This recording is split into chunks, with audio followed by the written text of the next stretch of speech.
এমন দেশটি কোথাও খুঁজে পাবে না কো তুমি, সকল দেশের রানী সেজে আমার জন্মভূমি।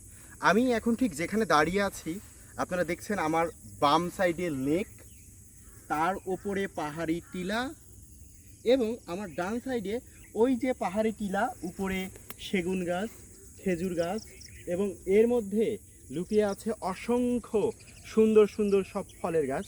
ওই যে আমি মাত্রই পিছে ফেলে এসেছি জাম গাছ, যেটা কিছুদিন আগেও অনেক সুন্দর জাম ধরতো। এর মধ্যে আম গাছ আছে, কামরাঙ্গা আছে, এবং আপনারা গতদিন আমার ভিডিওতে দেখেছিলেন যে আমি কাঁঠাল এনেছি, বন কাঁঠাল এনেছি, জাম্বুরা এনেছি। এইরকমভাবে আমার ইউনিভার্সিটির এই যে প্রকৃতির আলো ছায়ার খেলা, এই যে এত সুন্দর সমৃদ্ধ একটি জায়গা, এইখানে মনে হয় যে স্বর্গের একটা রূপ, একটা অংশ সৃষ্টিকর্তা এখানে রেখে দিয়েছেন, যেন আমরা প্রকৃতির খুব কাছে এসে প্রকৃতির মতো নিজেকে উজাড় করতে পারি, নিজেদের এই মনটাকে আরও এই প্রকৃতির মতো সুবৃহৎ করতে পারি, এবং প্রশান্তিময় এই লেক আমরা যেন প্রশান্ত থাকতে পারি।